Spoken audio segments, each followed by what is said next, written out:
Ufa, foi bem rápido, né? Você ficou aí plantado para ouvir aqui o Renato e a Letícia. Renato, Quarteto Fantástico. Vamos lá, continua. Sensacional. Sensacional. Vamos roubar, mas ela falou, ela logo emendou conteúdo útil ao compartilhado. Eu adorei também. Vamos lá.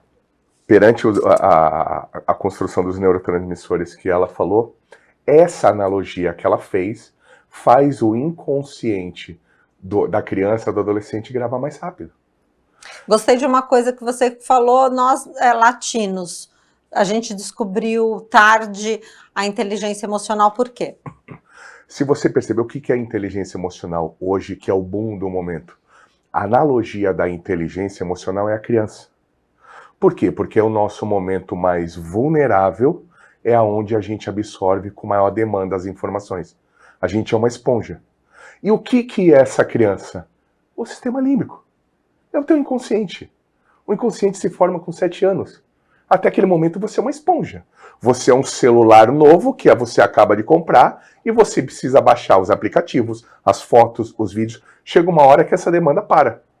Então, quando você sai da adolescência para a vida adulta, quando você sai da sua casa, você vai em busca de informações que você já tem. Quem construiu essas informações? Pai e mãe. A gente é consumido por informações de pai e mãe. Então, a gente vai se relacionar com pessoas que se conectam com essas informações. Só que o americano e o europeu, eles buscam isso há muito mais tempo. Se você perceber hoje, o futebol do Brasil, ele está muito mais atrasado por causa disso. A gente demorou para se atualizar. Se você vê nos esportes americanos na Europa, seja numa quadra, no vôlei, no basquete, o que menos fala com os jogadores é o técnico. Tem um psicólogo, tem um psicanalista, tem alguém que trabalha a mente do atleta. Sim, sim, é o atleta de alta performance. Exato. Profissional de alta performance é o cara que tem a mente boa, porque mente fraca, você não consegue pular uma poça d'água de 30 centímetros. Não é isso, Letícia? É exatamente isso. Eu gostei, você fez essas analogias, eu gostei muito do Quarteto Fantástico, ficou gravado. E o que você, os pais que vão em busca, ou o próprio adolescente que vai em busca, a criança, lógico, não, a criança quer ficar comendo doce e vendo televisão, que é o normal. Mas os pais te procuram e você faz esse diagnóstico, como que seria? Então, na verdade, geralmente começa da seguinte forma, porque eu tenho 2 métodos de estudo, né? Um é orientação de estudos para alto desempenho, então eu ensino os alunos a estudarem, e o outro é uma matemática de alto desempenho. Geralmente, os pais chegam até mim através de uma dor, que é quando as crianças estão, sei lá, de recuperação em matemática. Isso. E aí sim eu acabo dando aula particular para atender aquele momento, aquela emergência. Eu sempre falo que eu vou apagar o incêndio, né? Mas muitas vezes, exatamente por perceber que eu só consegui apagar o incêndio e não resolver um problema, é que eu acabei desenvolvendo os meus métodos, né? Então eu ficava me sentindo uma bengala do aluno, porque ele ia acabar precisando de mim novamente. Então foi por isso que eu criei os 2 métodos. Quando a gente ensina, então, o aluno sobre o comportamento, sobre o funcionamento da mente, do cérebro, sobre inteligência emocional, ele consegue ter muito mais disciplina, muito mais resiliência. Uma coisa interessante... É porque ele tem o próprio autodiagnóstico, não é isso? Ele já começa a se conhecer melhor. O autoconhecimento é tão importante, gente, tão importante, que você sozinho consegue resolver os seus BOs, seus problemas, porque você já começa a descobrir o seu gatilho, que te dá aquele gatilho de procrastinação, de preguiça, de gula, daí vai longe. E você, através dos especialistas, eles arrumam assim a pílula para cada um desses gatilhos, né? Sim, então, na verdade, uma coisa que a gente treina bastante é a autoobservação. Eles começam a aprender a se observar, né? E é isso, na verdade, foi por esse motivo que eu comecei a trabalhar com crianças e adolescentes. porque a gente está atrasado mesmo nesse conhecimento. Isso. Mas eu acredito muito em começar na base, porque por que a gente aprendeu, eu suponho que você também, assim como eu, só aprendeu depois de adulto. Muito. E eu fico pensando, por que não, então, a gente já não ensina tudo isso para as crianças e adolescentes, para eles terem mais prazer na jornada? Porque aprender é muito bom, né? E a gente, se tiver as ferramentas corretas, a gente vai conseguir aproveitar muito mais o aprendizado, se divertir na jornada, né? Você criou um método, esse método é seu? É validado? Eu criei, ele é validado pelos resultados. Pelos resultados. Isso daí você tem que institucionalizar, né? Você tem que institucionalizar. Põe um selo no método, para alguma escola colocar o seu método ali, para a gente poder multiplicar, porque o conteúdo bom é aquele que é compartilhado. Com certeza. Ela falou algo bem interessante. Por que a gente não começa na base? Exato. Por quê? Por quê, Renata? Porque a gente está atrasado. Se você perceber, hoje o adulto tem uma linha do tempo desse tamanho. A criança tem uma linha do tempo desse tamanho. Qual é o mais fácil? Exatamente. A criança você ensina pouco. Uma criança fala 10 idiomas se você ensinar. Exatamente. Então, se o cérebro dela ainda está em construção, aquelas informações vão entrar com maior potência na mente dela. E vai gerar mais recursos, mais informações, mais qualificações para ela em muito menor tempo que um adulto. Porque o adulto ele tem que lidar com os traumas dele, ele tem que resolver os erros dele. A criança, por ser muito menor, é mais rápida. O resultado é mais rápido. Tem muitos pais curiosos que falam, mas dá para fazer com criança? Aí eu falo, quem tem medo é você, não teu filho. A parte do cérebro que vai analisar uma situação não existe nele. Existe em você. Tem literatura para para você indicar para a criança aprender literatura conversando com criança ou não?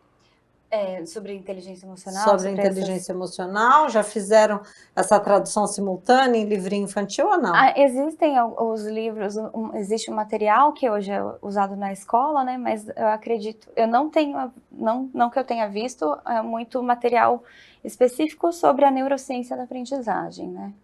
Você vê, a gente está falando com palavras simples para todo ser humano ouvir, para todo ser humano entender. E mesmo assim, ela mesma, que é a especialidade dela, não tem material. É inacreditável. Não tem. Então, o Renato falou uma coisa muito importante para nós, para ficar de reflexão, como nós éramos superiores no futebol. Éramos muito superiores. É lógico que existia, cada esquina tinha um campinho, e por escala, né, muito jogador, você identificava talentos. Mas os caras lá fora, o que eles fizeram? Eles fizeram fábrica de talentos. Eles construíram fábricas, eles construíram nas escolas campos de futebol, e eles ensinaram o cara a jogar futebol. Eles ensinaram o cara a não temer a camisa verde e amarela. E hoje você joga contra qualquer time e o cara não tá nem aí. Você é o número 10. Ele nem lembra quem foi Pelé. Porque eles construíram, eles fabricaram fala um clube do Brasil escola. Que tem um técnico que entende de inteligência emocional. Então, é sobre isso. Palmeiras. Só. O resto não.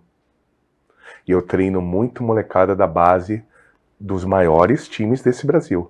E todos os pais falam que os mais doentes são os técnicos da base, que não sabem lidar com criança.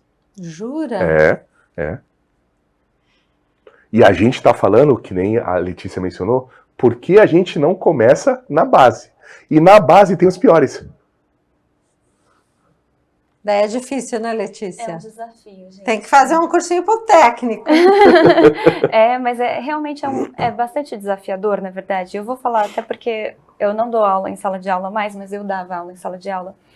E quando a gente se depara com bastantes crianças, o nosso desafio, na verdade, não são as crianças.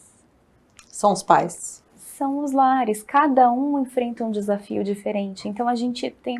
Eu, na sala de aula, o meu desafio maior era o conteúdo programático, né? Porque eu ensinava matemática e eu queria ensinar sobre outras coisas além da matemática.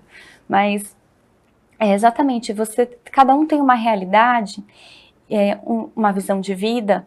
Então, assim, a mente precisa ser treinada, mas tem um contexto muito maior do que apenas aquelas pessoas ali. Por isso que muitas vezes trabalhar na base com um grupo é mais desafiador mesmo. Entende? Porque você não está envolvendo só as crianças. Na verdade, você está envolvendo um contexto inteiro. E você já está na internet? Já está na internet, lógico. Estou na internet, mas ainda estou começando, né? Ela falou outro gancho interessante. Para você ter uma ideia, quando os pais trazem os adolescentes, principalmente jogador de futebol, para conversar sobre o meu trabalho, eu falo para eles, vocês querem que ele decole mais do que vocês almejam? Então vocês também vão fazer sessão comigo. É exato, vai curar os pais. Exatamente. Exatamente. Gente, o papo tá tão bom que não há tempo para mais nada, viu só? Você tá aí, você pegou a pipoca, né? Pegou aquela água aí, já não há tempo para mais nada, porque nós temos que marcar, né, Mari? Vamos marcar, falei com a Maria Helena que a gente vai marcar um outro programa para falar com a Letícia e com o Renato, porque inteligência emocional é a competência mais importante. Todos somos uma sementinha, eu sempre falo isso. Todos nós somos uma sementinha, né? Deus, eu sou cristã, acho que Deus soltou essa sementinha aí no universo e todos nós temos dentro de nós as competências para florescermos em qualquer época, tá?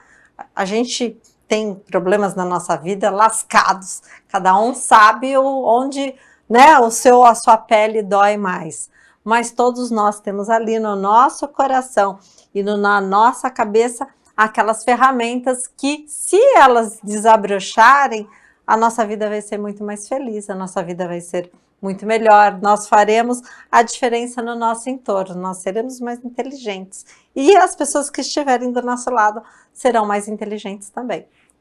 Um beijo, pessoal, o bate-papo foi incrível, Obrigado. Agradeço aos meus convidados e a gente vai marcar outros. Até semana que vem.